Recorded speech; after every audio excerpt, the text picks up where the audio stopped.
Nesta aula, vamos corrigir o último exercício que foi proposto em aulas anteriores. Esboce os gráficos das seguintes funções: 16, y igual a 5, x elevado a 2 terços, menos x elevado a 5 terços. Vamos começar determinando o domínio da função. Para facilitar, vamos escrever a expressão da função na forma de radical. É um expoente fracionário, né? O denominador é o índice do radical e o numerador é a potência do que está dentro do radical. Então, 5x elevado a 2 terços é a mesma coisa de 5 raiz cúbica, que é o denominador, de x ao quadrado. Usando a mesma regra para o segundo, fica menos raiz cúbica de x elevado a 5. Podemos reescrever o segundo termo como um produto de duas potências. Então, fica 5 raiz cúbica de x ao quadrado menos raiz cúbica de... Aí o x elevado a 5 vai ser x elevado a 3 vezes x elevado ao quadrado. Esse x elevado a 3 aí pode sair do radical. Então, fica 5 raiz cúbica de x ao quadrado menos x raiz cúbica de x ao quadrado. Podemos colocar o raiz cúbica de x ao quadrado em evidência. Então, fica raiz cúbica de x ao quadrado vezes 5 menos x. Como a função envolve raiz cúbica, elas estão bem definidas para todo o valor de x real, né? Se fosse uma raiz de índice par, não teria raiz de número negativo.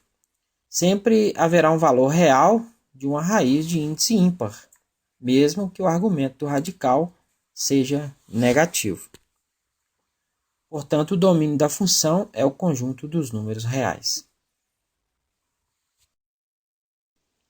Agora, seguindo a nossa lista informal para o esboço de gráficos, vamos determinar, primeiro, o comportamento da função perto dos pontos onde ela não está definida. Como o domínio da função é o conjunto dos números reais, está definida para todo valor de x real e não precisamos executar esse item. Número 2. Os pontos onde o gráfico toca o eixo y. Para determinar o ponto onde o gráfico toca o eixo vertical, basta calcular o valor da função para x igual a 0. Então, vamos usar a fórmula de radical da função. O f de 0 vai ser raiz cúbica de 0 ao quadrado vezes 5 menos 0, que dá 0, né? Então, o gráfico passa pela origem dos eixos de coordenadas. Número 3. O comportamento da função quando x tende ao infinito e x tende a menos infinito. Vamos utilizar novamente a expressão da função na forma radical, né? Então, o limite quando x tende ao infinito de raiz cúbica de x ao quadrado vezes 5 menos x, quando x for se tornar muito grande e positivo, a expressão do radical dará um número muito grande e positivo. A expressão entre parênteses será um número muito grande e negativo. Perceba que, para x muito grande, a constante 5 é desprezível. Então, teremos, portanto, um produto de um número positivo por um número negativo. O resultado é um número muito grande e negativo. Então, esse limite tende a menos infinito. A função tende a menos infinito quando x tende ao infinito. O limite quando x tende a menos infinito de raiz cúbica de x ao quadrado vezes 5 menos x, agora o x é muito grande e negativo. Como dentro do radical temos x ao quadrado, mesmo que esse número seja negativo, ainda assim o termo que contém o radical será positivo, né? O quadrado de um número negativo é positivo. Dentro dos parênteses, o sinal negativo antes de x inverte o sinal dele. Então, teremos um número muito grande positivo dentro dos parênteses. O produto de dois números positivos também será positivo, então esse limite tende a mais infinito. A função tende ao infinito quando x tende a menos infinito. Número 4. Os pontos onde o gráfico toca o eixo x, as raízes da função. Vamos utilizar novamente a forma radical da função. As raízes da função são as soluções da equação raiz cúbica de x ao quadrado vezes 5 menos x é igual a zero. Essa expressão será verdadeira quando um dos fatores for nulo, ou seja, quando raiz cúbica de x ao quadrado for zero, ou seja, quando x é igual a zero. Ou quando 5 menos x for zero, nesse caso aí a solução é x igual a 5. Então o gráfico da função toca o eixo horizontal em x igual a zero e x igual a 5. Número 5. Os sinais de f' de x entre os pontos críticos. Agora, para o cálculo da derivada, vamos utilizar a forma exponencial da função. Se y é igual a 5, x elevado a 2 terços, menos x elevado a 5 terços, o f' de x vai ser o 5, que é a constante, o expoente vira um fator, 2 terços, e eu vou subtrair 1 do expoente. 2 terços menos 1 dá menos 1 terço, então fica x elevado a menos 1 terço. Menos. Aí agora o 5 terços vira um fator, e se eu subtrair 5 terços, se eu subtrair 5 terços menos 1, né? O 1 é 3 terços, né? Então, 5 terços menos 3 terços dá 2 terços. Então, fica x elevado a 2 terços. Multiplicando aí, 5 vezes 2 terços dá 10 terços, x elevado a menos 1 terço, menos 5 terços, x elevado a 2 terços. Podemos colocar os 5 terços em evidência. Então, fica 5 terços vezes, vai ficar 2x elevado a menos 1 terço, menos x elevado a 2 terços. Vamos agora escrever essa expressão na forma de radical. Para derivar é melhor outra forma. Então, o f' de x vai ser o x elevado a menos 1 terço. Eu posso tirar esse sinal do expoente, passando o termo para o denominador. Então, fica 5 terços vezes 2 sobre x elevado a 1 terço menos x elevado a 2 terços. Agora, esse x elevado a 1 terço é a raiz cúbica de x. Então, fica 5 terços vezes 2 sobre a raiz cúbica de x, menos, e o x elevado a 2 terços vai ser a raiz cúbica de x ao quadrado. Observe aí que aparece um x no denominador. Então, a derivada não pode ter divisão por zero, né? Então, a derivada não está definida para x igual a zero. O domínio da derivada é o conjunto D, x pertence aos reais, tal que x é diferente de zero. Esse valor de x também deve ser considerado quando estudarmos os sinais da derivada. Os pontos críticos são os valores de x para os quais a derivada se anula, ou seja, as soluções da equação 5 terços vezes 2 sobre a raiz cúbica de x menos a raiz cúbica de x ao quadrado igual a zero. Podemos dividir tudo por 5 terços aí. E, então fica 2 sobre a raiz cúbica de x menos a raiz cúbica de x ao quadrado. Passando esse termo negativo para o outro lado, fica 2 sobre a raiz cúbica de x é igual a raiz cúbica de x ao quadrado. Se a gente fizer a multiplicação cruzada aí, ó, quando eu multiplicar raiz cúbica de x vezes raiz cúbica de x ao quadrado, eu posso multiplicar os argumentos já que a raiz é do mesmo índice, eu posso multiplicar os argumentos da raiz.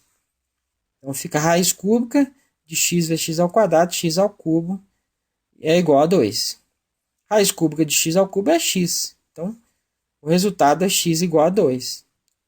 Esse é o ponto crítico. O valor crítico é o valor da função no ponto crítico. O f de 2 vai ser raiz cúbica de 2 ao quadrado vezes 5 menos 2. 5 menos 2 dá 3, né? E 2 ao quadrado dá 4, então o resultado é 3 raiz cúbica de 4. No ponto x igual a 2, y igual a 3 raiz cúbica de 4, a reta tangente à curva é horizontal. Vamos agora estudar os sinais da derivada nos intervalos definidos pelo ponto crítico, né, x igual a 2, e o ponto de descontinuidade da derivada, que é x igual a 0.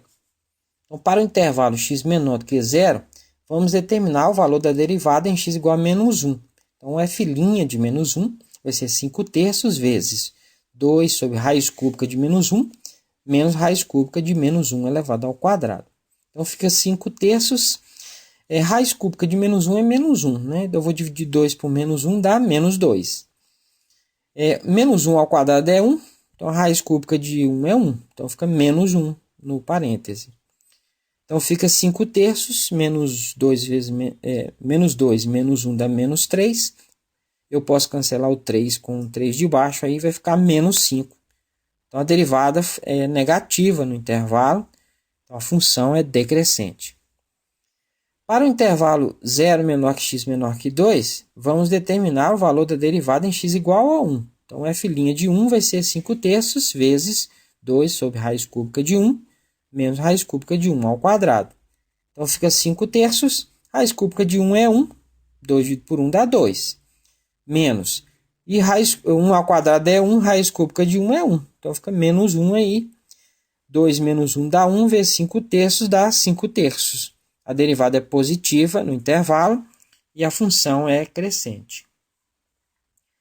Para o intervalo x maior do que 2, vamos determinar o valor da derivada em x igual a 3. O f' de 3 vai ser 5 terços vezes 2 sobre raiz cúbica de 3, menos raiz cúbica de 3 ao quadrado, que dá 5 terços vezes 2 sobre a raiz cúbica de 3, e 3 ao quadrado é 9, então fica a raiz cúbica de 9. O sinal da expressão entre parênteses é que determina o sinal da derivada neste ponto. Da maneira como está, não é possível com certeza determinar se essa soma é negativa ou positiva.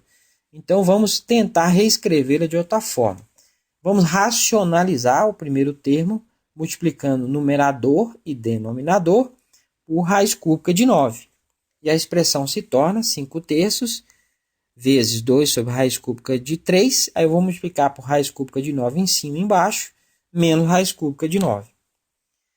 Então, fica 5 terços, em cima fica 2 raiz cúbica de 9.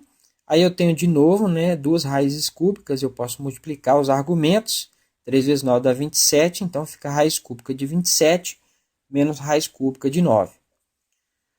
Só que a raiz cúbica de 27 é 3, então fica 5 terços vezes 2 raiz cúbica de 9 sobre 3 menos raiz cúbica de 9. Agora, é possível colocar o termo raiz cúbica de 9 em evidência, e a expressão se torna 5 terços raiz cúbica de 9 vezes agora 2 terços menos 1. Se a gente tirar o mínimo comum do parênteses, aí dá 3. 3 dividido por 3 dá 1 vezes 2 dá 2. 3 dividido por 1 dá 3 vezes 1 dá 3. Fica 2 menos 3, que é menos 1 terço. Então, fica 5 terços, raiz cúbica de 9 vezes menos 1 terço, que dá menos 5, e 3 vezes 3 dá 9, menos 5 nonos de raiz cúbica de 9. Então, a derivada é negativa no intervalo e a função é decrescente. Com esses dados, podemos esboçar o gráfico da função. A função tende ao infinito, quando x tende a menos infinito, e decresce, já que a derivada é negativa, até passar pela origem dos eixos de coordenadas.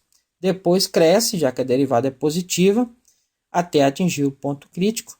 E finalmente decresce, já que a derivada é negativa, toca o eixo horizontal no ponto 5 e tende a menos infinito quando x tende ao infinito. O gráfico da função terá o aspecto mostrado. Alguns detalhes do gráfico não foram mostrados aqui, pois ficam mais evidentes no estudo da segunda derivada, que ainda não tratamos e será assunto das próximas aulas.